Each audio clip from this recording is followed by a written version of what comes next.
anything about this, because fundamentally this is a town of followers, not leaders. And the only way we would do anything about it is if you were to create a wave in other parts of the country and bring that wave crashing down on our heads. And I'm so glad I had someone with me, because you'd think I was making that up, right? Like, it sounds like a movie supervillain speech. Turns out it was a DC lobbyist speech. They're like, brothers. But I heard this and I said, challenge accepted. I will be back in 2 years with the wave. And that was 2 years ago, Washington.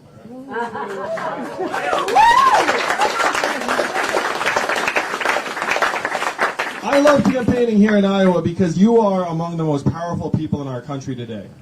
I know it doesn't feel like it. You're just living your lives. But I've done the math. Do you know how many Californians each of you is worth?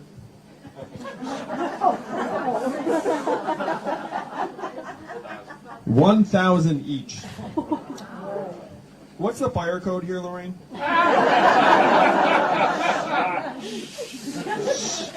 I'm going to give a Trumpian estimate. There are 500 people here in this room. The greatest gathering that history has gathered. So let's say the fire code's 75. All right. So if there were 75 people here today, that would still be 2 football stadiums full of Californians. That is the power you all have to shape the future of this country. It's a power that the rest of the country can only admire from afar.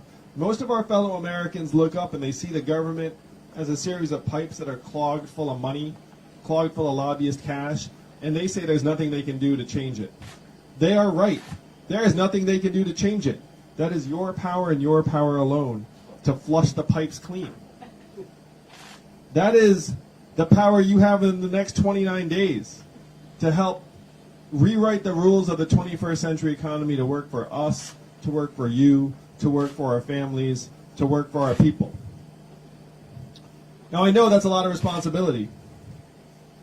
Jeff Bezos is worth $115 billion today post-divorce.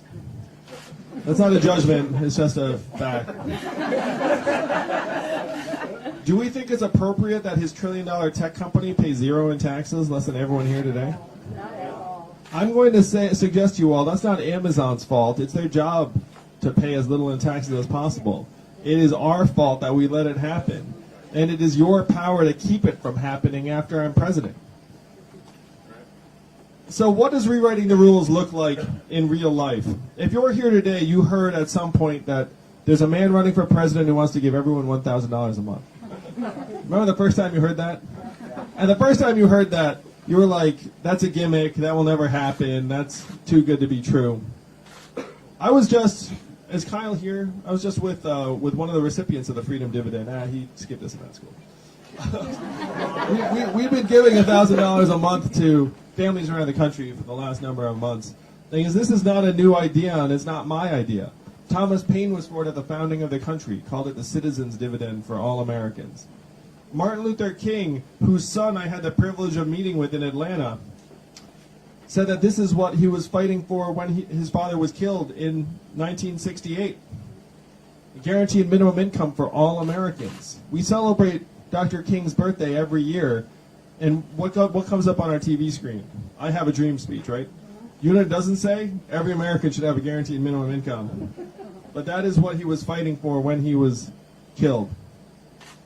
1,000 economists endorsed this in the 1960s, including Milton Friedman, the patron saint of much of modern day economics. It was so mainstream that it passed the U.S. House of Representatives twice in 1971 under Nixon, called the Family Assistance Plan, would have guaranteed every family a certain income level.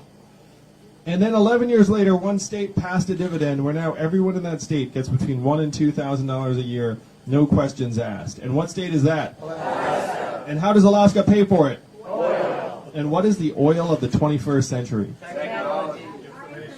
Data, technology, AI, software, self-driving cars and trucks. A study just came out that said that our data is now worth more than oil. How many of you saw that study? How many of you got your data check in the mail last month? So if our data is now worth tens of billions of dollars, where is all the money going? It's going to Amazon, Facebook, Google, Apple, and the mega tech companies that are paying zero or near zero in taxes. Do you see the game, Iowa? Our communities are getting sucked dry, particularly rural areas. And then the biggest winners in the modern day economy are paying nothing back into the system, nothing back into our society. So this freedom dividend is incredibly easy to afford and pay for as long as we get our tiny fair share of every Amazon sale, every Google search, every Facebook ad, eventually every robot truck mile and AI work unit. We put that money into your hands. We build a trickle-up economy from our people, our families, and our communities up, particularly because the money doesn't disappear when it's in your hands. How will you spend it in real life when you have it? Medical bills. Groceries, student loans, night out. Coffee and cheese. Yeah, my one complaint is I hear the food here is delicious. I was told I need to, and unfortunately I don't have time to partake, or I totally would. How much of the money would stay right here in your community here in Iowa? Most of it. Not all of it. You might get your own Netflix password.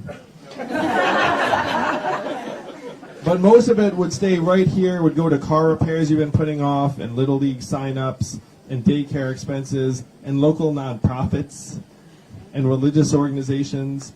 It would supercharge your local economy in ways that actually reflects your values and our needs as people. Right now in this country, we have record high corporate profits. Also at record highs, stress, financial insecurity, mental illness, even suicides and drug overdoses. If your corporate profits are going up and your life expectancy is going down, which do you care about? We know which one DC cares about, and it's time to change that. It's time to line it up. Instead of measuring ourselves by GDP, which even the inventor 100 years ago said this is a terrible measurement for national well-being and we should never use it as that. And here we are 100 years later following it off a cliff. Robot trucks will be great for GDP and corporate profits. They'll be terrible for many Americans. So what we have to do is stop measuring our economy through this capital efficiency and instead measure it by our health and wellness, mental health and freedom from substance abuse, proportion of Americans who can retire in quality circumstances, childhood success rates, clean air and clean water. As your president, it will be my privilege to say to the Bureau of Economic Analysis, hey, GDP, 100 years old, really out of date, kind of useless. And we're now going to use this scorecard that tells us how we are doing, and I will report to you what the real numbers are every year at the State of the Union.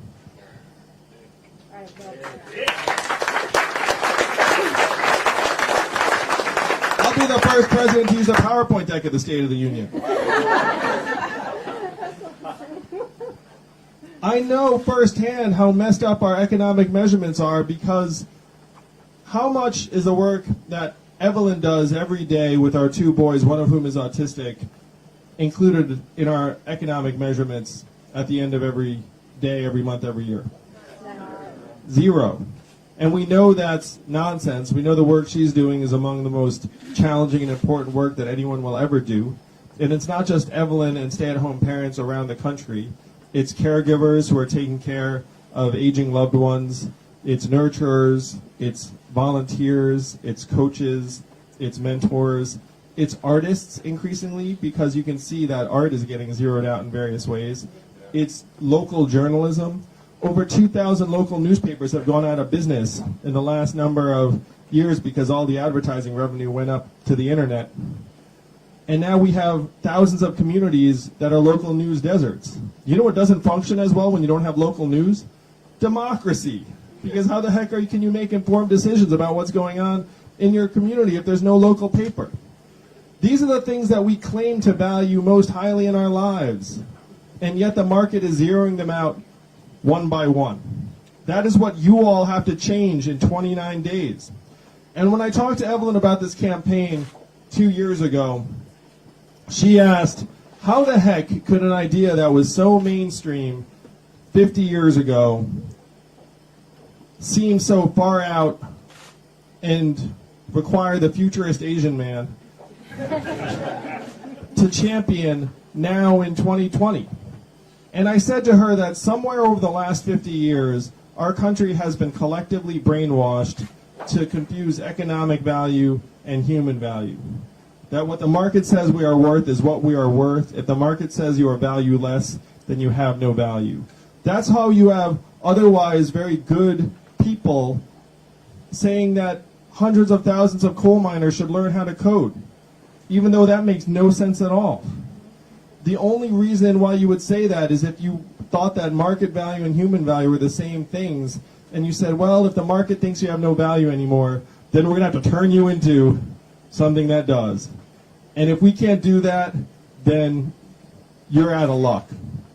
That is what we have to change together, Washington.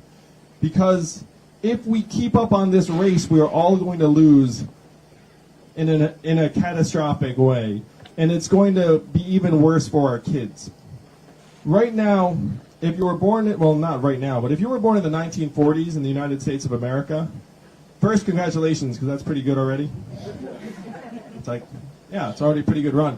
But if you were born in the 1940s, there was a 93% chance you were going to be better off than your parents were. That's the American dream that brought my family here and Evelyn's family here. If you were born in the 1990s, you're down to a 50-50 shot. That is, and it's declining quick. That's why, how many of y'all are parents like me and Evelyn? That's why we have this sinking feeling that our kids are going to inherit a much less stable, secure future than the lives we have led. It's because we are right. They are inheriting a much less stable and secure future. This is what we have to change. We have to say the market does not know how much we are worth. We have intrinsic value as Americans and as human beings. That is the vision that you can take to the rest of the country and make real in 29 short days. We can assert our own power to retake our own government. And I hate to say it like that because it sounds a little bit reminiscent of some other figures who have run for office over the last number of years. But the truth is that the United States capital, Washington, D.C., is somehow now the richest city in our country. What do they produce?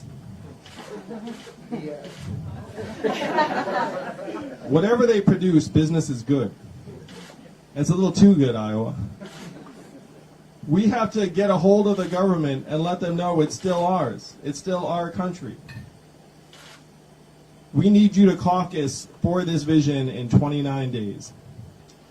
Donald Trump is our president today because he had a very, very simple message. He said he was going to make America great again. What did Hillary Clinton say in response? America already is great. I know, it's been a long 3 years. But it is about to end. That response did not work because the problems are real. We have to acknowledge the depth and reality and severity of the problems in our communities. But then we need real solutions that will help move the country forward. What were Donald Trump's solutions? Build a wall, turn the clock backwards, bring the old jobs back. You all know we have to do the opposite of these things. We have to turn the clock forward. We have to accelerate our economy and society to rise to the real challenges of the 21st century.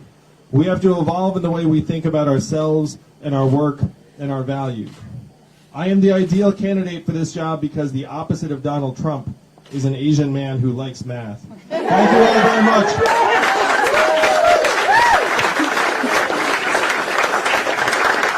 You may not know this, Washington, but math is an acronym, and what does it stand for? Make America think harder. Make America think harder. That's right. That is your job in 29 days. It is up to you to take this country not left, not right, but forward. And I know that's exactly what you're going to do. Thank you all so much. Let's make history together. We've got 1 month to show that people still run this country.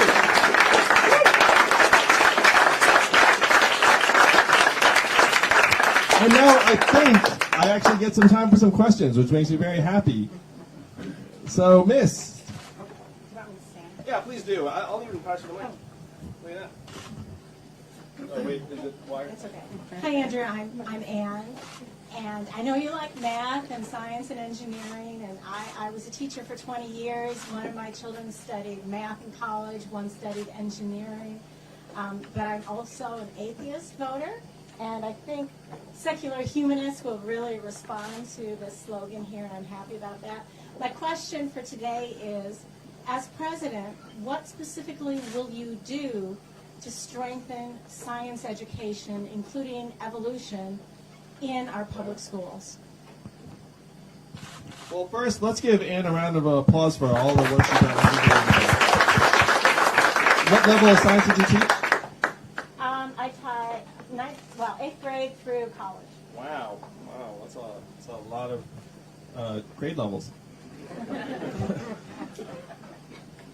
My parents met as graduate students at UC Berkeley in the 60s. My father got his PhD in physics and generated 69 U.S. patents over his career for GE and IBM. When I was a kid growing up, I thought everyone's dad had a PhD, so I'd be like, what's your dad's PhD in? And then I learned the hard way that wasn't true. They'd be like, here's what his PhD is in. So I learned that one pretty quickly. And then when I got old enough to learn what a patent was, I was like, ooh, my dad makes patents? That sounds incredible. So then I went to him and I said, hey, Dad, how much do you get paid when you generate a patent? And I was like, it's going to be a lot because patents sound really important. And then he said, maybe $200. And then I said, that doesn't seem like very much. And then he said, well, I also get a salary so I can feed, house, and clothe you and your brother. And I was like, oh, I understand how this works. So I say this because I have a very deep love of math, science. My family is all academics. My father, uncle, grandfather, and brother are all professors.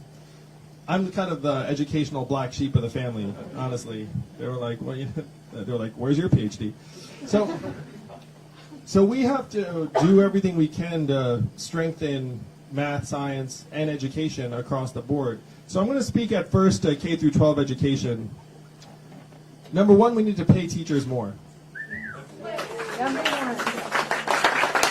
And that's not just a feel-good thing, that's in the data. A good teacher is worth his or her weight in gold in terms of improved educational outcomes over the course of the kids' lives.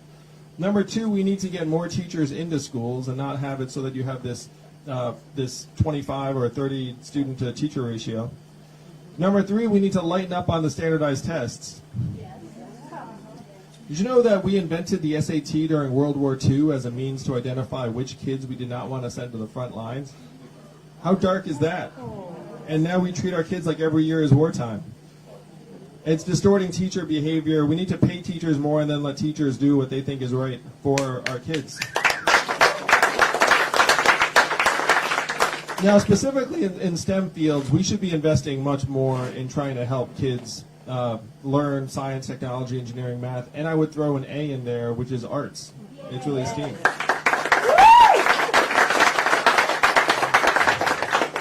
And I'm friendly with a guy named Dean Kamen, who you might have heard of, who invented the Segway, which he's invented a lot of other stuff in addition to the Segway. But he also sponsors these national robotics competitions that start at the high school level. And his thought process was that we should have the same attitude towards roboticists and inventors that we do towards pro athletes. So he gets them together, and then he has them compete against each other, and he films the whole thing. And so that kind of elevation of STEM fields is what I would love to make happen as president. I have to say, having like a guy with a math lapel pin who becomes president, I believe that I can help elevate rational thinking and solutions and data orientation in the public sphere at a very high level. Here. Yes, Miss. Hi. I wanted to ask about your plan to address the HIV epidemic.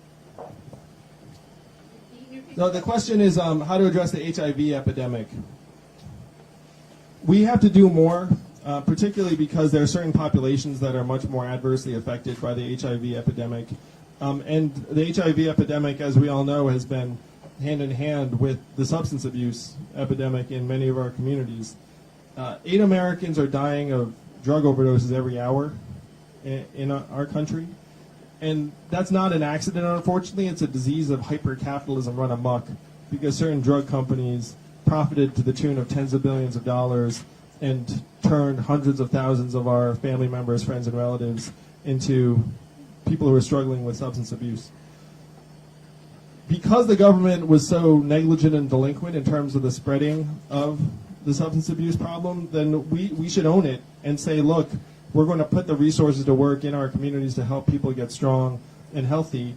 And that even includes decriminalizing the use of certain drugs if it's because you're an addict. If you're selling, you go to jail. But if you get caught with drugs at a personal level, then we refer you to counseling and treatment instead of a prison cell. And I believe that in part because of a high school senior here in Iowa who said to me that his classmates have fentanyl patches on their arms because they're already struggling with addiction, and what can we do to help them? And he said they would never go for help because fentanyl is illegal. And so I said, well, we have to make sure those kids get the help that they need. So number one, we have to invest in counseling and treatment for people who are struggling with drug abuse. And then for the HIV population, we should be subsidizing at the highest levels medication that would help keep it under control, because the advances in those medications have actually been very, very significant in the last number of years. This is one reason why we need a universal healthcare system, and we can get people at the drugs and treatments they need. One of the biggest frustrations I have with the conversation around healthcare is that people talk about, like, how are we going to pay for it, how are we going to pay for it? You all know we are already paying for it. We're paying for it in so many ways. We're paying for it by the fact that it's the number one cause of bankruptcy. We're paying for it because people are having to make terrible choices between whether they can afford prescription drugs or heating oil or food. We're paying for it because it keeps us all from being able to switch jobs or much less start a business. So hard to start a business in part because of the healthcare system. The healthcare system is not designed to make us stronger and healthier. It's designed to make drug companies, insurance companies, and device companies tons of money. So that's what we have to change. And if we change that, then we can get proper treatment to people who are struggling with HIV in a way that actually ensures a better result and better public health outcomes, as opposed to right now leaving everyone on their own.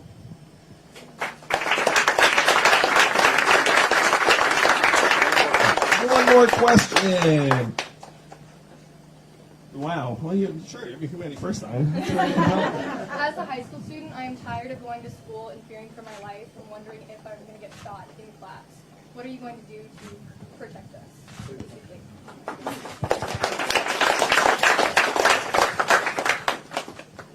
Evelyn and I got a letter from our son Damien's school saying that they're going to have an active shooter drill a number of weeks ago. Damien is 4 years old.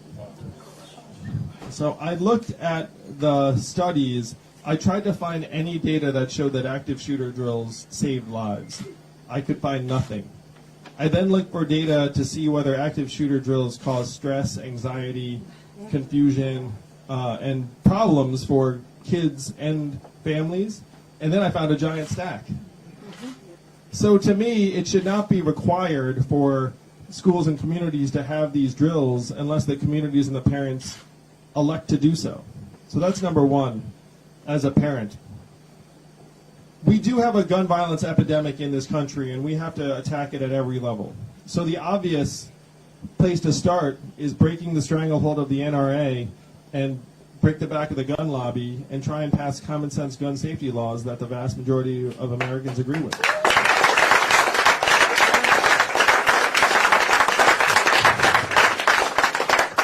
Right now, when there's a mass shooting in this country, gun makers make more money because gun owners run out and buy more firearms because they're afraid that we might get our acts together and pass gun safety laws. That's a very messed up set of incentives, because if you're a gun manufacturer, you're actually suppressing things that might make your gun safer.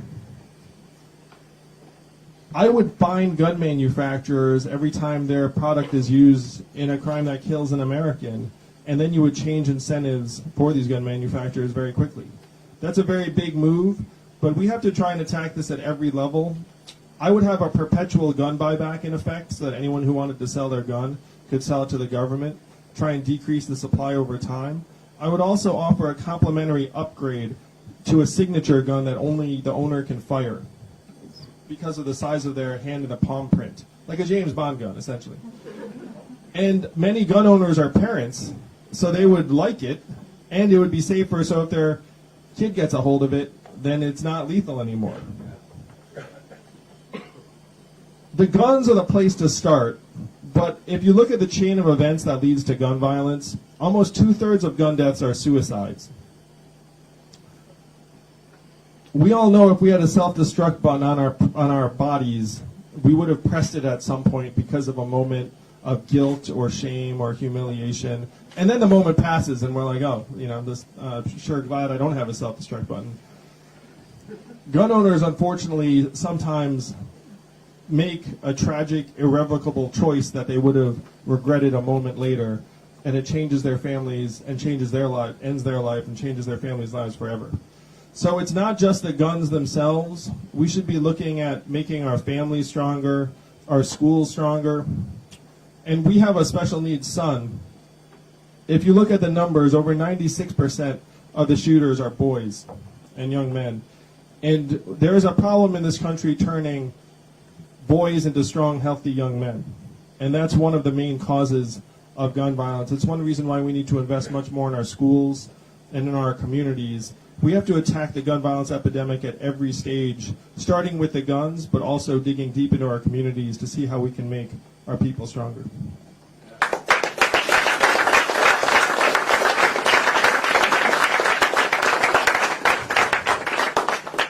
Is it question or selfie time, team? We're going to do a press gaggle.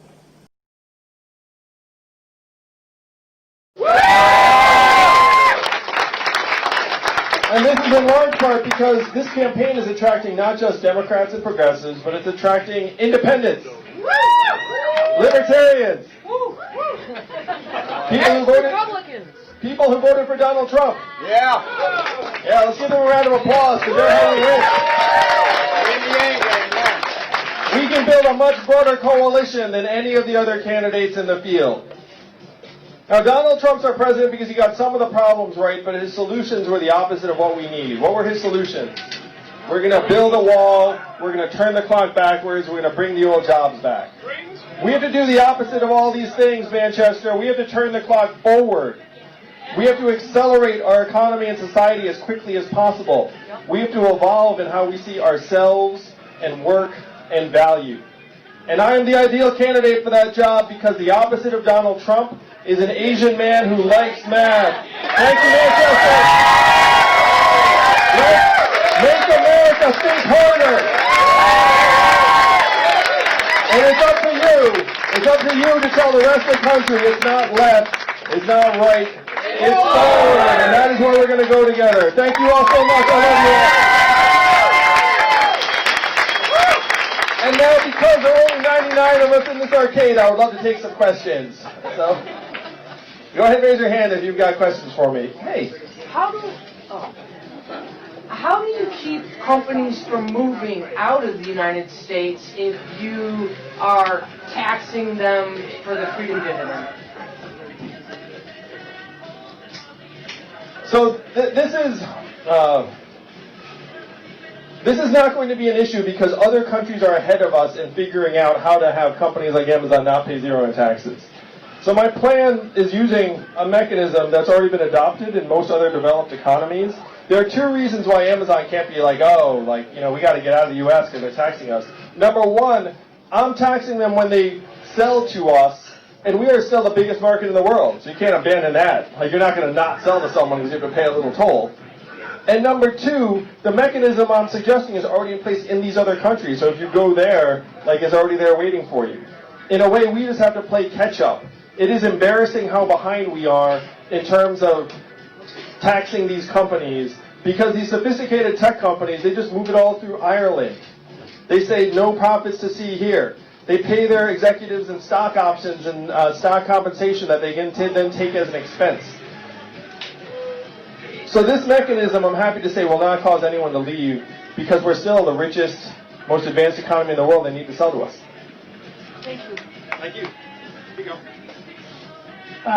I think you have one of the greatest narratives connecting the economic issues and especially anxiety, depression, suicide rate, and overdose rate, and appreciate that about you and your campaign. And I'm an opioid addict in recovery, now a small business owner living here in Manchester. Let's give this man a round. Could you speak more specifically to the different measures you take to help address the overdose crisis? Thank you for sharing, brother. That's awesome. It makes me so angry what's happened in this country because the opioid epidemic was a disease of capitalism run amok, where the federal government turned a blind eye while Purdue Pharma dispensed millions of OxyContin prescriptions and said this is a non-addictive wonder drug. And millions of Americans got hooked because it turns out it's super addictive. There were more OxyContin prescriptions than human beings in the state of Ohio at one point. Think about that. If you're a functional government, how can you say that's appropriate? How can you look up and be like, oh yeah, that's about right? The government eventually fined that company $600 million, which sounds like a lot until you realize they made $30 billion. They got a 2% fine, and they killed thousands of Americans. So if the government turned a blind eye while this was going on, then it's up to the government to do everything in its power to try and make us whole, which is impossible, because lives have been destroyed, families have been destroyed, you can't come back from that. But you have to at least give people a fighting chance, give communities a fighting chance, and one big step we should take, based on what's happened in other countries, we should decriminalize opiates for personal use. If you're struggling with addiction, we need to get you to treatment and not a prison cell. We need safe consumption sites and safe injection sites so that if you... I was with an EMT here in New Hampshire, and he told me he saved someone who's ODing, and then he has to go back and save them again the next week, and the next week, because they send the person home. And he's like, it makes no sense. We should send them to a safe injection site or a safe consumption site so that someone can actually monitor them, and I'm not there trying to save their life 7 days later. Imagine that EMT and having to do that as a job, being like, this system makes no sense. It's because what we've done in this country is we've personalized failure and socialized only corporate responsibility. It's like the banks falter, we bail them out. The person struggling with addiction, it's your fault. Like, you know, we have to make it a level playing field, where in this case, if it was the company's actions and profits and the government's negligence, then we have to say, look, we have to hold our people to the same standard that we are these companies. That's, yeah, sir.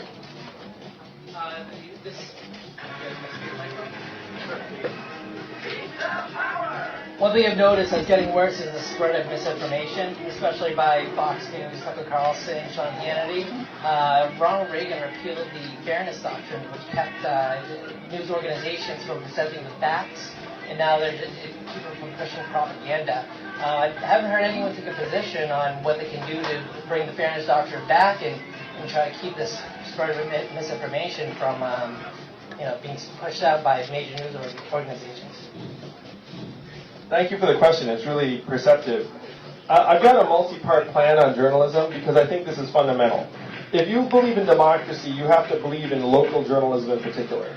Because how can you vote on what's going on in your town if you have no idea?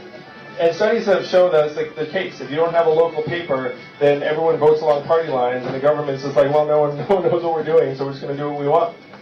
So you need a local paper, but over 1,200 newspapers have gone out of business over the last number of years because they used to rely upon classified ads that now are just all migrated to Craigslist, and subscription revenue is not going to cut it. So if you want local democracy to function, then you need to say, look, we think a local publication, and when I say publication, it can mean a website, it can mean something operating in a library. I don't mean like newspapers. I'm not like someone who's like, I love newspapers, but I'm not like, it's not the medium, it's the content. So we need to have new ways of supporting local journalism. We have to have some counterbalance to the market incentives because, to your point, the fact is sensationalistic content gets more clicks. And so you wind up with all these financial incentives to create clickbait and like headlines that are pushing the envelope and then go over the envelope and then go into misinformation. So the goal is to try and recreate many elements of the Fairness Doctrine to say, look, if you're purposefully misinforming the American people, then there has to be some kind of accountability for that. And it's not journalism. And then there has to be some way of saying, like, look, this content is not news, this content is entertainment or editorial.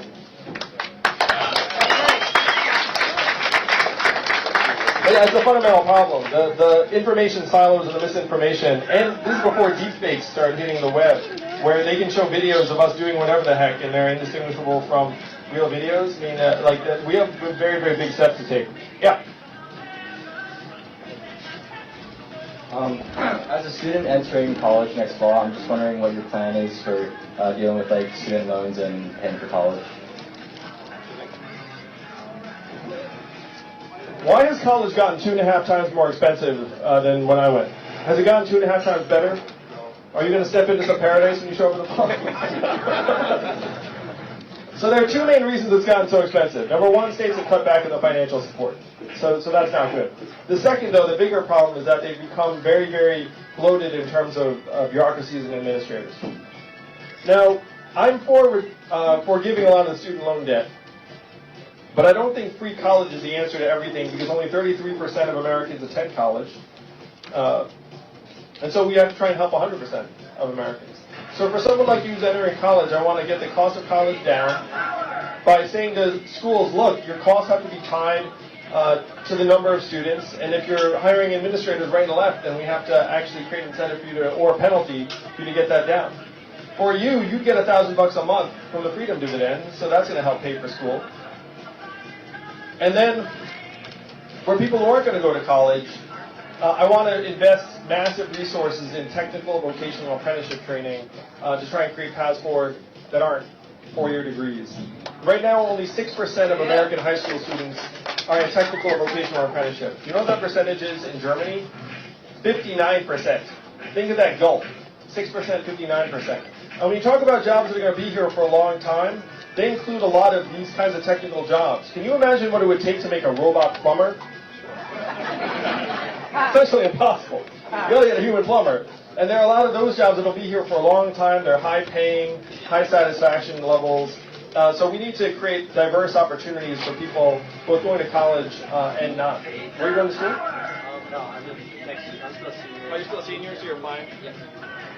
I think you're going to do well in your apps, man. Also, what business are you in now? Communication. Go ahead, man. Give a plug for business. Let's see. Really? Well, thank you. So, if you ever need to communicate to non-traditional constituencies about a new message, I've got the communications firm for you. Vagabond. Vagabond, I love it. That's a great name, man. You did a great job with branding your firm, that's for sure. Andrew. Vagabond. Can I piggyback off that with education? Of course you can. Who's that? Here you go. So my question to you is this. So as an educator for over 15 years, I am one of the educators who has multiple degrees, cannot support myself with my salary, have to work multiple jobs. That is all over the United States. What can you do for us? I mean, we are not supported. We are told that we're not respected. Our job is one of the most important jobs in the United States. I mean, I actually teach special education. I'm an autism specialist. I mean, I've had to accumulate several jobs. It's crazy, and it's not fair. It's not okay. And now we have Betsy DeVos, who is really like destroying education. What are you going to do for us? Yeah, I can't wait. I just want that. Well, first I'd appoint an education secretary that believes in public schools. That's right. And the data shows that teachers are worth their weight in gold in terms of educational outcomes, so we should give teachers a raise to pay them somewhere closer to what they're worth. Really, like, it's not a cost, it's an investment. Like, a good teacher, over the course of their kids, actually is worth hundreds of thousands of dollars a year. I have a son who's autistic, and so I particularly appreciate the work you do. I mean, a lot of it's probably one-on-one, but the difference you can make in a kid's life and trajectory, I mean, if you were to put a dollar value on it, though it's more important than human value, but if you were to put a dollar value on it, it would be immense. Part of this is measuring our economy so that you're not a cost, that everything we do is an investment. So if you were tying our economic progress to childhood success rates, and all of a sudden every teacher is getting measured as like a massive generator of human capital, which is what you are. Short term, though, we seem to pay teachers more, and that's not a feel-good thing. That's just what the data says. The other big component of this is that 2/3 of our kids' educational outcomes are determined by non-school factors. And educators know this. How many of you all are teachers? It's not just her. Let's give all the teachers here a round of applause. We love teachers.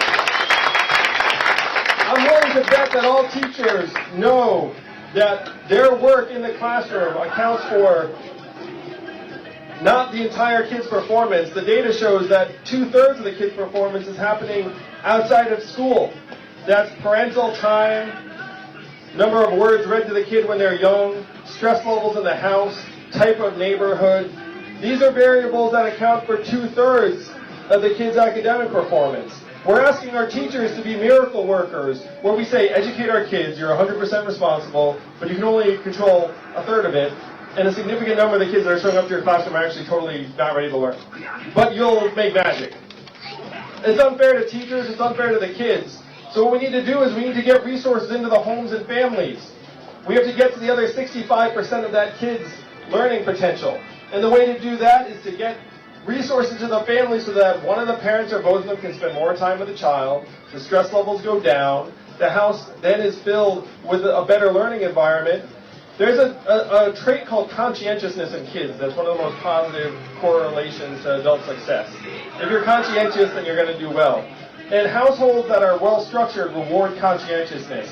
Households that are chaotic, where even if you do something right, it doesn't matter, destroy conscientiousness. So we have to get resources into the homes and families so the kids have a real chance to learn, and then our teachers can have a better chance to teach. The man with the baby. I love a man with a baby. So me and my family finally made it to the middle class somehow, and I can't afford health care. What can you do? How old's your beautiful boy?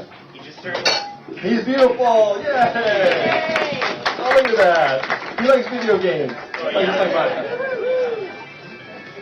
Healthcare is breaking the backs of families around the country, #1 source of bankruptcy.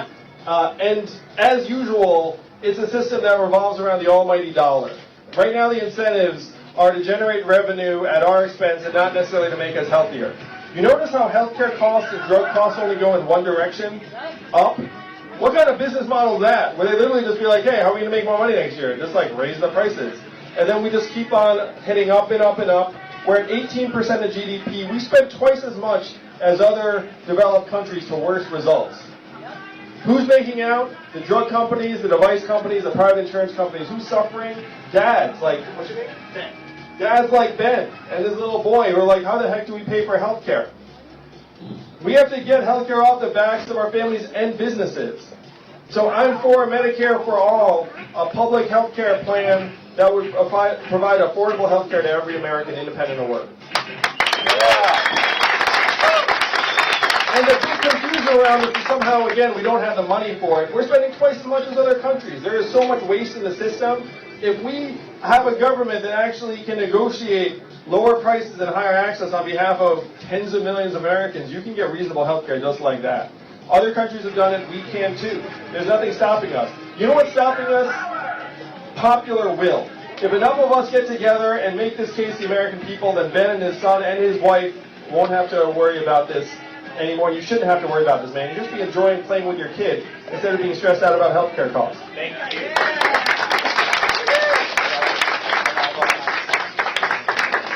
I like to go man woman or male female. So I'm looking for. He's like, yeah, that's not me. One of the ladies, you have a question? Since you're thinking about it. Yeah. Here you go. How do you plan to help those that are marginalized, like LGBTQ communities and race and our ethnicities, Asian and Latino, people that are usually looked down upon, and especially now under Trump. So how are you going to fix that? I talked before about being the opposite of Donald Trump. I think I'm the opposite of Donald Trump in this regard, too. Because what's happening in the rest of the world is they're looking at America being like, what the heck happened to America? And imagine after I become president, the rest of the world will be like, wow, they turned that around in a hurry. You know, imagine President Yang from the other way, and then people who are from different backgrounds in this country would be like, wow, it turns out there's no limit to what you can do, even as a child of immigrants in this country. Marginalized groups like women, blacks, Latinos, have lower access to capital and resources, and $1,000 a month would go further for each of those groups. Particularly for women who we all know do the vast majority of the unrecognized, uncompensated work in our society. $1,000 a month would be a game changer for marginalized groups in particular. For LGBTQ Americans, when I talk to members of that community, and I have many of them on my senior team, they tell me that they're more likely to get kicked out of the house, more likely to get fired from a job, more likely to face economic pressures and stresses and mental illness, and that $1,000 a month would be huge for them to be able to move away from hostile and even dangerous environments towards more welcoming and supportive environments. This is one of the big things we can do to help marginalized people immediately. There are a couple of ways to approach it. One is culture, and then the other is resources, and I think we have to move towards both. I'm actually as mindful of the resources, because the fact is we had an African-American president for 8 years. I worked with him. I voted for him twice. Did he end racism in this country?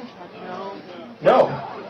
You know, so we have to stop pretending that a symbol will somehow erase what's in people's minds, hearts, souls, and instead actually, again, go a level deeper. Why are so many Americans right now struggling and even turning on each other? It's in large part because 78% of Americans are living paycheck to paycheck. Almost half of us can't afford an unexpected $400 or $500 bill.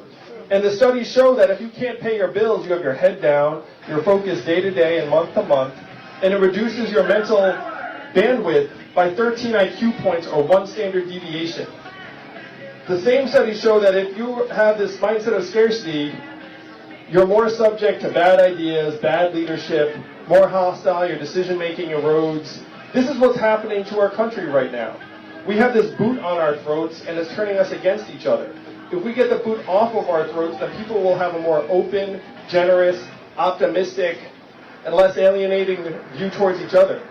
This, to me, is the big way we can help marginalized groups, is focus on the resources. It's not that the culture drives resources, the resources drives the culture. Am I right, Manchester? But the resources cannot change unless we change it. That is what my campaign is about. That is what got me into the race. I saw that America scapegoating immigrants for things that immigrants have very little to do with or nothing to do with. It's a whole other picture. We have to take that picture to the rest of America and show it to them. They will see it and they will recognize it as the truth. This is a very smart country where when shown the truth, we recognize it immediately. But we need your help to show them the picture.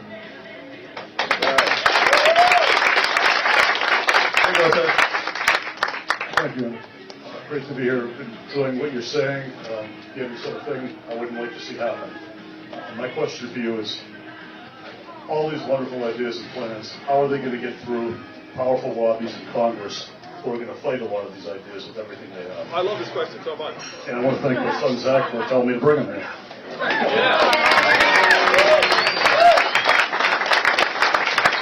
Nice work, Zach. You can vote for my re-election, maybe.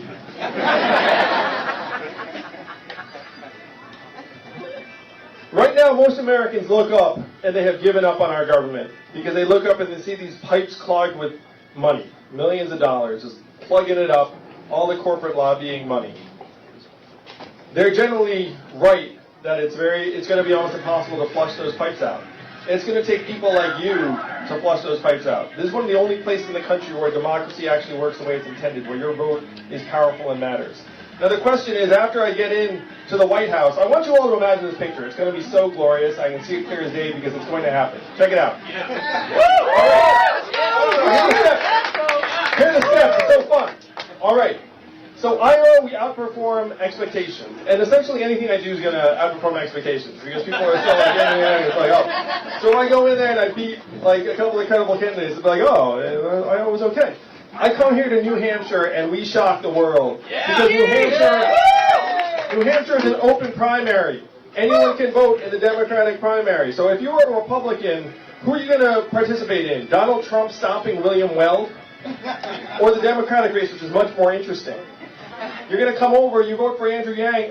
Every poll is underestimating our support because the polls are just talking to registered Democrats. How many of you all are not registered Democrats? That's what I'm talking about. If you guys vote, they don't see you coming. So then we shocked the world in New Hampshire, and the world is like, what just happened? Andrew Yang just did what in New Hampshire? And then we go to Nevada, where we're very strong, and then South Carolina, and then Super Tuesday, I get swept into the White House. Now this is your question. His question is like, how the heck do you get it done? I want you to imagine the Democratic Party. After we beat Donald Trump, they say we took a chance on Andrew Yang because of New Hampshire. We took a chance on Andrew Yang, but he won, and now we're excited to work with the new Democratic president. And then my flagship proposal is the freedom dividend. Everyone knows I'm going to have won on the freedom dividend. And then the Republicans in Congress are going to look up and say, wait a minute, am I against the dividend? Alaska is a deep red Republican state. It was passed by a Republican governor. I like the dividend. What conservatives really don't like is bureaucracies making everyone's decisions for them. They like economic freedom and independence and autonomy on the part of people. And we don't need all of the Republicans to get on board. We just need a majority to pass that bill, get checks into people's hands, and then everything changes. Then everyone in the country is like, holy shit, the country did something right. I really like this. This is a very unfamiliar feeling. And one of the reasons why I'm bringing people in from other parties is they can tell I'm non-ideological, I'm not particularly partisan, I just want to solve the problems. I'm going to bring in a whole lot of problem solvers from all over the country to help solve these problems, and the Republicans will see it's like I can actually work with him on things like infrastructure, on things that we can agree on, and then start getting some of these problems solved.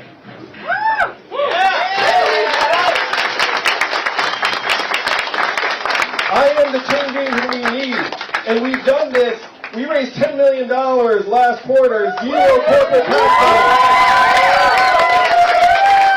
The lobbyists know that I have nothing to do with them. I want nothing to do with them. I represent the American people, and that's how we're going to reduce our influence and get them out of there. My second flagship proposal on the lobbying side is give every American adult 100 democracy dollars that only you can use, and then we wash out the lobbyist money by a factor of 8 to 1. Nice. Because the fact is, all the Democratic proposals, it's like trying to say, like, you can't contribute this, you can't contribute that. It's not going to work. It's like life in Jurassic Park. Remember that? It's like life finds a way. That's like corporate money in America. Corporate money will find its way back in. The only way we can beat it is to flush it out with a wave of people-powered money. And that's exactly what's fueling my campaign, and I can't thank you enough for it. 99% of that $10 million was small dollar donations, average donation only $30. So my fans are almost as cheap as Bernie's. But yeah, we can get it done. Yes. This. And then we'll come to you, sir. Thank you, Andrew. So my question is, I'm not worried about Trump voters thinking to vote for Trump. I'm not worried about Democrats thinking to vote for a Democrat. What I'm worried about is disaffected voters. What are you going to do to attract disaffected voters? People like my daughter's boyfriend who says, I'm not going to vote. I don't care anymore. They all disgust me. What are you going to do to get those people on board? How many of you, this is the first political event you've ever attended? There's always a handful at one of our events, if you look around. We're attracting many, thousands of the 25% of Americans who are like your, was it son? No, boyfriend. Daughter's boyfriend. Your daughter's boyfriend. Because a lot of them have checked out, but they're checking back in for this campaign. Because I'm speaking a different language that they feel like is speaking to them, and I'm proposing real solutions that, after we get them across the finish line, will make a big difference. This is actually one of the things that also is driving my campaign, because I'm new to politics, and a lot of people that are joining the campaign are also new to politics. I can solve that problem, not entirely, because no one can do that, but I can solve a chunk of it.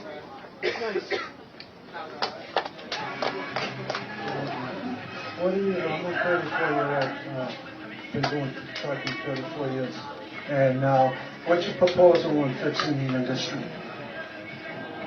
Yeah, the trucking industry, I appreciate what you do so much, sir, because I've met with a lot of truckers, and it is a brutal, physically demanding job. You're away from your family for 4 days a week. And the majority of the truckers I met had families. And one of them said to me, it's like, well, you have to have a family to do this job because there's no other reason you would like, put yourself through that. And I also talk to truckers who tell me that the days of camaraderie are lost, that at this point they're just trying to plug you into a machine. Only 13% of truckers are unionized, 87% are mom and pop shops, and the competitive pressures are getting worse and worse. One of the things that's happening in your truck right now, they're putting in digital monitors that monitor your driving time, and the autonomous trucks, where his truck will start beeping at the 14-hour mark to say you have to get out and take a nap or go to sleep because the trucks are now digitally monitored. So we have to do a lot to help truckers. First, obviously, the freedom dividend of $1,000 a month help take the pressure off of everyone. The second big thing, though, is we need to have a trucking transition czar to come in and say, look, if we're going to save $168 billion a year in this process of automating away this job, then the truckers need a chunk of that as a transition fund to try and figure out what the next moves are. And $168 billion a year is so much that if you wanted to, and I'm not saying this would happen because it wouldn't happen, if you wanted to, you could pay every trucker their full salary and still save billions of dollars. So what you need to do is you need to take a chunk of that money and say, look, we get it. You've been trucking for how long? 34 years. You've probably been working at a small business and haven't been that many benefits. Yeah, we essentially have to introduce like a runway off to treat you as if you were working for an organization that had a proper set of benefits as you are looking to retire. The other thing is my $1,000 a month freedom dividend. It stacks on top of Social Security. It can help us resolve the retiree crisis in this country because Social Security, it's a fixed income, and it's not enough to retire on, so half of Americans at this point are never going to retire. How many of you want to live in a country where everyone's just working until the day they die? I don't. I don't want to go to a convenience store and see a 75-year-old working to try and survive. That should be a teenager making beer money, am I right? We can make that happen, but there's no other way to make it happen except by rewriting the rules of our economy to work for us. The great thing is if you had this $1,000 a month, then all of a sudden you would humanize the economy so much, and you can imagine the resources that would flow towards retirees, because all of a sudden, with economic resources, there would be more in the way of caretaking, healthcare, assisted living communities, like all of it would become much more possible. Instead, we're in a country where half of Americans don't have the savings to retire, and then they're just going to try and work until the day they die. And that's not the country I want to live in. That's not the country I want to raise my kids in.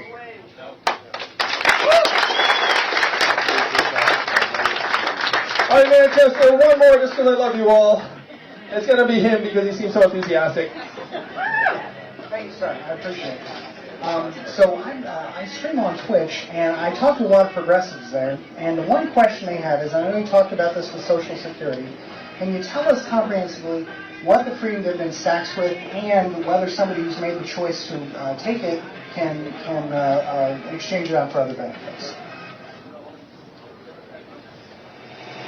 So the freedom dividend stacks on top of Social Security. It stacks on top of anything healthcare related, so that's Medicare.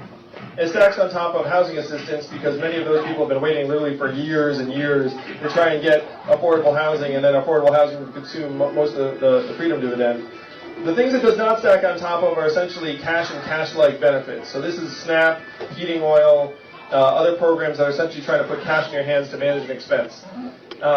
So when I've talked to people who are in those programs, what they say to me very often is that they live in fear of losing their benefits, is one big one, and that they have case managers and reporting requirements, and the stressor about losing their benefits, they're afraid they're not going to fill out a form right, they're afraid they're not going to file a report right, they're afraid that they're going to be caught doing something wrong. In the most extreme case, a friend's sister is on disability. She wanted to volunteer in her community, and she was told, well, she was afraid to do so because she said if she did that, then she might lose her disability benefits even if she volunteered one day. Think about that. So she was at home, she wanted to volunteer, but then she said, well, I can't volunteer because I'm afraid they'll take my check away. So that's the set of incentives we currently have, and the goal is to have the freedom dividend be universal, be opt-in, not take anything away from anyone, But for people who prefer the $1,000 cash to their current cash and cash-like benefits, they could trade one for another. And if they wanted to, they could go back if for some reason that was their preference. Thank you so much. Thank you. I love you, Manchester. Let's do this thing 2020. Thank you. I'd love to say hello, sign some books, take some selfies, and because we're in the magical land of New Hampshire, we're going to give books until we run out. All right, selfie line. It's going to be awesome.